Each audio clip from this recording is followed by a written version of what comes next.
If you see, India needs doctors. India has now understood that it needs more and more modern medicine qualified doctors. We require at least 10 lakh doctors.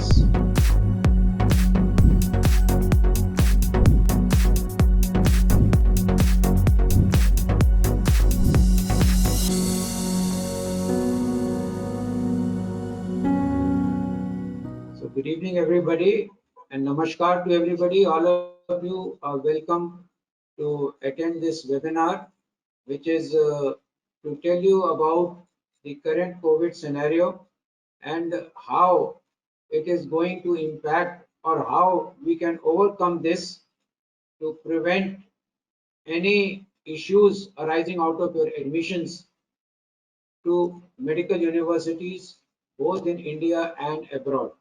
We all have apprehensions. Believe me, each one of us has apprehensions about COVID. The cases are increasing across the globe. Nobody knows when it's going to end, what is going to be the future. There is too much information and misinformation about the disease. Organizations like World Health Organizations are making certain statements one day and retracting those statements the other day. Millions of scientific papers with limited sample size and inadequate and inappropriate peer reviews have been doing the rounds on the net in the various journals, in various e-journals. So what has happened is that so much of confusion and chaos has made, and so much of information, or let me say misinformation, has made everyone apprehensive. I'm appealing to you that you should not be afraid of COVID. Why should we be afraid of COVID? Coronavirus is here to stay.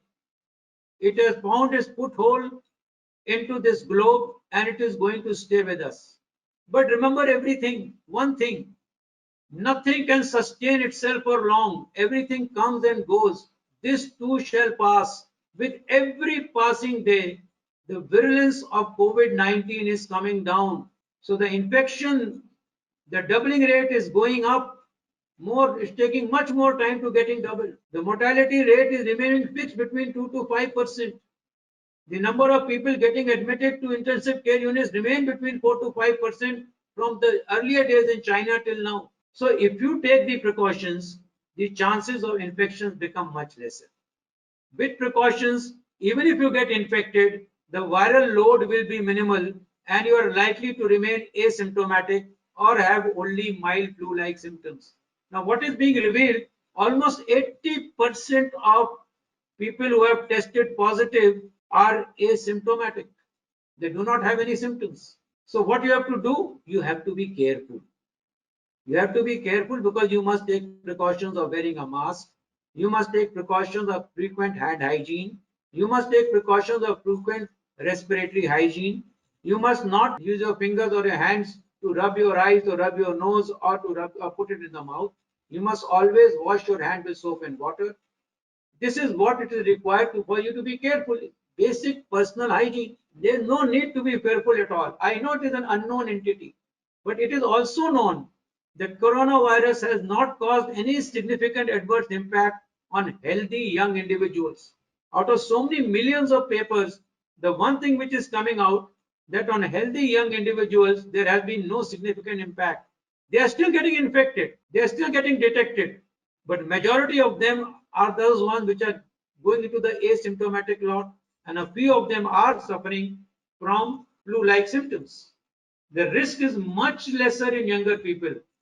This virus is affecting more and more older people with pre-existing medical conditions like diabetes, obesity, hypertension, cardiovascular diseases, chronic obstructive pulmonary diseases, asthma, cancers, all those who are on immunosuppressants, all those people, they are more vulnerable to the virus. They are more vulnerable to becoming severely ill. But the young population is relatively healthy. The mortality rate you can see is very low in the young population. But does it mean that the young population can get away by taking precautions? Not taking precautions? No. This does not preclude the younger generation of taking precautions, not only because of them, but they may serve as asymptomatic carriers. So they must take precautions. For COVID-19, in the various facilities which are provided by the universities, They strictly adhere to the guidance mentioned by Ministry of Health of Russia. Online classes and examinations are being conducted for the students there today. Hostels are kept open. Indian students continue to get all the services which they have been getting before lockdown. There's an online access to library and online discussion with teachers and doubt clearing sessions with access to online FMG preparation classes. Even in the worst case scenario, let's see what will be the worst case scenario for all of you. Corona continues, international travel is banned, your ward has got the last chance or he's not got enough marks and he's not going to get more marks because his previous attempts NEET scores were similar. So there is no chance of getting a seat in India. Should you give up your dreams just because situations are unfavorable? No. Remember, situations in life are never favorable. One has to make them favorable. So we have an option for you. The option for worst case scenario is that we have arranged with the universities wherein during worst case scenario admissions are going to be done in university of your choice.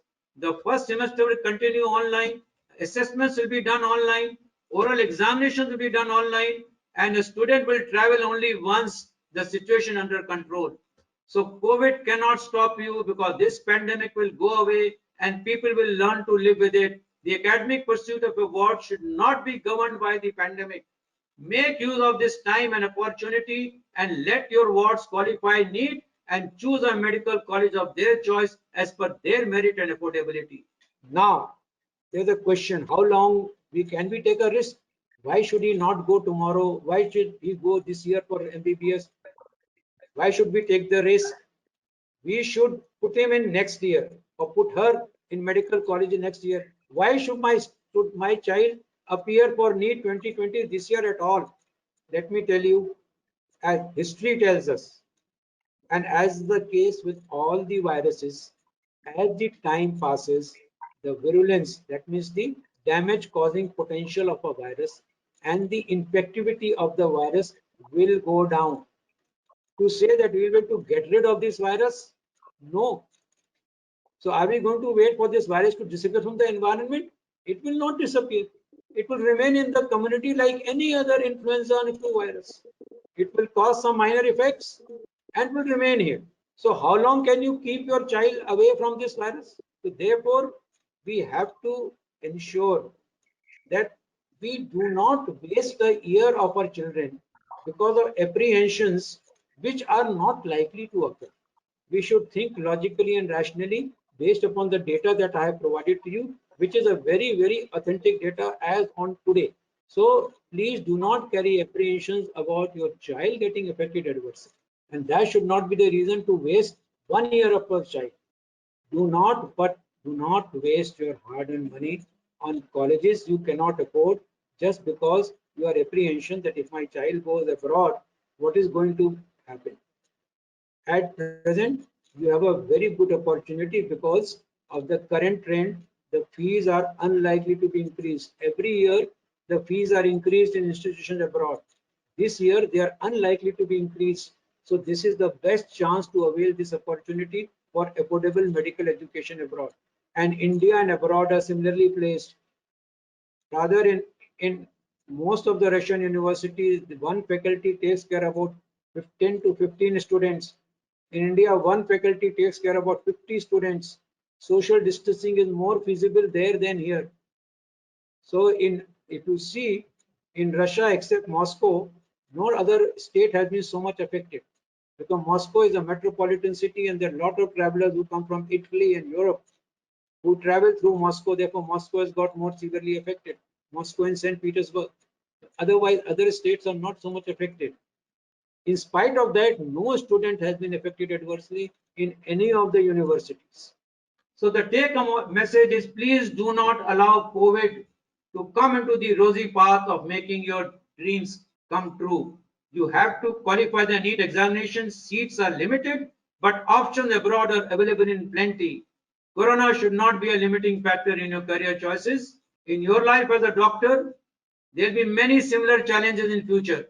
Dear friends, dear parents, dear students, we are here to serve you and the country. We are here to make you put aside your apprehensions, your concerns. We are here to ensure your safety, your security, your health, and your dreams are fulfilled for becoming a doctor that you all wish to become, and serving, coming back to this country and serving this country of yours, so that this country, because of the health inputs, because health is an investment, not an expenditure, because of your presence, this country can grow stronger and stronger and become healthier and healthier. Thank you very much, and Jai Hind.